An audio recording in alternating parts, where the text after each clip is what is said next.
Pagi itu, balai kota terasa lebih hening dari biasanya. Hujan deras yang turun sejak dini hari menambah suasana suram di ruang kerja Dina. Berkas-berkas proyek infrastruktur yang ada di mejanya menciptakan bayangan akan keputusan sulit yang harus diambilnya. Proyek ini sangat penting untuk kemajuan daerah. Sebuah jalan tol baru yang akan menghubungkan kawasan industri dan pusat kota, yang pada gilirannya akan mendongkrak perekonomian dan membuka lapangan kerja. Namun, ada satu masalah besar. Proyek ini akan menggusur ratusan rumah warga miskin yang sudah lama tinggal di sana. Dina memandang laporan itu, hati terasa berat. Ia tahu jika proyek ini dilanjutkan tanpa ada solusi bagi mereka yang terdampak, ia akan dianggap sebagai pengkhianat oleh rakyat kecil yang telah memberikan dukungan kepadanya. Di sisi lain, jika proyek ini dihentikan, ia tahu akan ada pihak yang akan mengecamnya karena menghalangi kemajuan daerah. Berbicara kepada Andre yang duduk di depan meja.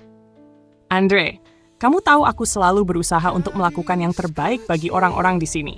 Tapi aku merasa seperti dihadapkan pada dua pilihan yang buruk. Jika aku melanjutkan proyek ini, ratusan keluarga akan kehilangan rumah mereka. Dan jika aku menundanya, aku tahu ekonomi kita bisa semakin terpuruk. Andre menatapnya dengan serius, jelas melihat ketegangan di wajah Dina. Aku tahu ini sulit, Din. Tapi ingat, kamu tidak bisa memuaskan semua orang. Semua keputusan politik akan membawa konsekuensi. Terkadang kita harus memilih yang paling sedikit merugikan. Din menghela napas panjang, matanya masih tertuju pada tumpukan berkas proyek. Tapi mereka bukan hanya angka, Andre. Mereka adalah ibu, ayah, anak-anak yang tidak punya tempat lain untuk pergi. Aku tidak bisa membiarkan mereka kehilangan rumah begitu saja. Di ruang rapat, pertemuan dengan staf. Dina mengumpulkan staf utama untuk membahas langkah-langkah selanjutnya.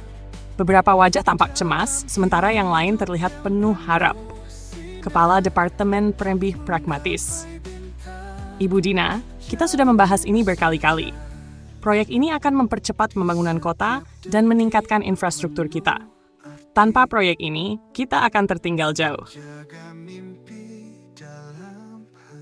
Saya tahu itu, tapi saya tidak bisa hanya melihat angka-angka di layar komputer ini. Ada orang di balik angka-angka itu. Mereka adalah warga yang sudah lama tinggal di sana, berjuang untuk bertahan hidup. Kita tidak bisa mengorbankan mereka begitu saja. Berbicara pelan, mencoba menyarankan pendekatan yang lebih realistis. Tapi Ibu, jika kita mengalokasikan dana tambahan untuk merelokasi mereka, proyek ini akan terhambat. Anggaran yang sudah dipersiapkan tidak cukup. Kita mungkin akan kehilangan momentum politik yang kita miliki. Dina, dengan pandangan tajam, matanya berbinar penuh emosi.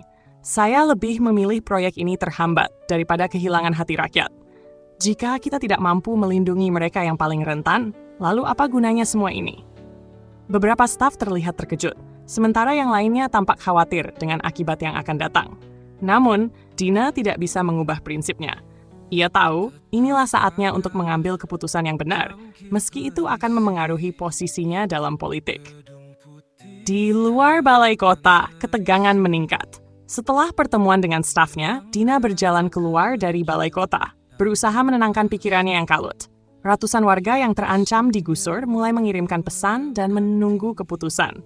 Beberapa dari mereka menunggu di luar gedung, berharap mendengar kabar baik. Berteriak dari kejauhan, dengan suara penuh harap, Ibu Dina, tolong bantu kami. Kami tidak punya tempat lain untuk pergi. Dina menatapnya dengan hati yang berat. Saya mendengar kalian. Saya janji, kami akan memberikan tempat yang layak bagi kalian. Kami akan memastikan proses relokasi dilakukan dengan adil dan dengan hati. Namun, meskipun ia berusaha menenangkan mereka, Dina tahu bahwa keputusannya untuk mengalokasikan dana tambahan bagi relokasi warga akan membuat banyak pihak tidak puas. Banyak politisi yang sudah menunggu kesalahannya, mencari celah untuk menyerangnya. Keputusan yang terbuka menghadapi risiko. Kembali ke ruang rapat, Dina duduk dengan tekad baru. Keputusan sudah diambil. Meskipun ia tahu ini akan menghambat proyek, ia tidak bisa mundur. Dalam hati, ia merasa berat, namun ia tahu bahwa keputusan ini adalah bagian dari visi besarnya untuk membuat perubahan yang lebih baik bagi kota ini. Dina, kepada stafnya, dengan suara yang penuh keyakinan, kita akan mengalokasikan dana bahan untuk merelokasi warga yang terdampak. Proyek ini akan terlaksana, tetapi kita akan memastikan bahwa rakyat kita tidak terlupakan. Jika ini menghambat pembangunan, kita akan menyesuaikan diri, tapi kita tidak akan mengorbankan mereka. Beberapa staf tampak khawatir, tetapi yang lain mulai mengangguk. Mereka tahu ini bukan keputusan yang mudah, namun Dina sudah membuat pilihannya. Tidak ada jalan kembali. Di malam hari, sendirian di balai kota. Malam itu, Dina duduk sendirian di ruang kerjanya, hanya ditemani cahaya lampu meja yang temaram. Di luar, hujan masih turun. Di dalam hatinya ada perasaan campur aduk antara keberanian dan keraguan. Ia tahu bahwa proyek besar itu akan membuatnya banyak dibicarakan, baik positif maupun negatif. Berbicara pada dirinya sendiri dengan suara pelan, penuh keraguan. Apakah aku benar-benar membuat keputusan yang benar? Apakah ini akan menyelamatkan mereka, atau malah membuat semuanya lebih buruk?